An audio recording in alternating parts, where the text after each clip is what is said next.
अखिल महाराष्ट्र वैद्य समाज विकास फाउंडेशनचे राज्यस्तरीय बैठक संघटनेचे मार्गदर्शक श्री दशरथ हटकर पीआय यांच्या अध्यक्षतेखाली शिर्डी येथे संपन्न झाली.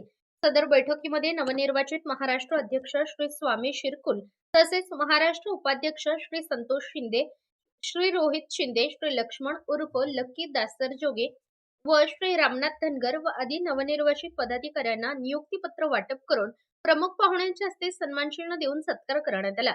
यावेळी विशेष सत्कार श्री दशरथ साहेबराव पवार यांना नाशिक जिल्हा सेकंडरी टीचर्स सोसायटी यांच्या वतीने आदर्श शिक्षकेतर पुरस्कार प्राप्त झाल्याबद्दल सन्मानचिन्ह देऊन गौरवण्यात आले. मुख्य मार्गदर्शक श्री दशरथ हटकर यांनी समाज विकासासाठी सर्वांनी एकत्र येणे काळाची गरज आहे, तसेच विविध उपक्रम राबवून वर्धापन दिन मोठ्या उत्साहात साजरा करावा असे मार्गदर्शन केले. माजी महाराष्ट्र अध्यक्ष श्री राजू लोखंडे यांनी संघटनेच्या कार्यक्रमाचे प्रास्ताविक केले.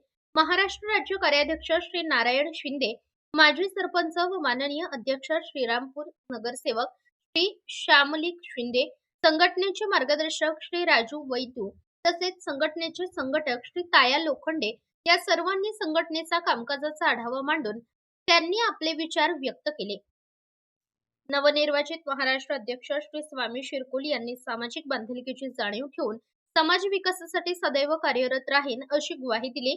कार्यक्रमास प्रमुख पाहुणे म्हणून अखिल महाराष्ट्र वैद्य समाज विकास फाउंडेशनचे मार्गदर्शक श्री दशरथ हटकर, राज्य कार्याध्यक्ष श्री नारायण शिंदे, मार्गदर्शक श्री राजू वैद्य, माजी महाराष्ट्र अध्यक्ष श्री राजू लोखंडे, श्री श्यामलिक शिंदे, श्री साहेबराव सवारी पवार सर, महिला अध्यक्ष अंकुशाताई शिंदे, राज्य समन्वयक श्री ताया लोखंडे, माजी राज्य सचिव श्री प्रकाश वैद्य, नाशिक जिल्हाध्यक्ष श्री अशोक जाधव, युवा कार्याध्यक्ष श्री अनिल सुरेश पवार, माजी नगरसेविका सौ चंदताई लोखंडे, सौ शोभाताई हटकर, श्री अमृता शिंदे, ज्येष्ठ समाजसेवक श्री भावड्या धनगर आदींसह अनेक समाजबांधव मोठ्या संख्येने उपस्थित होते.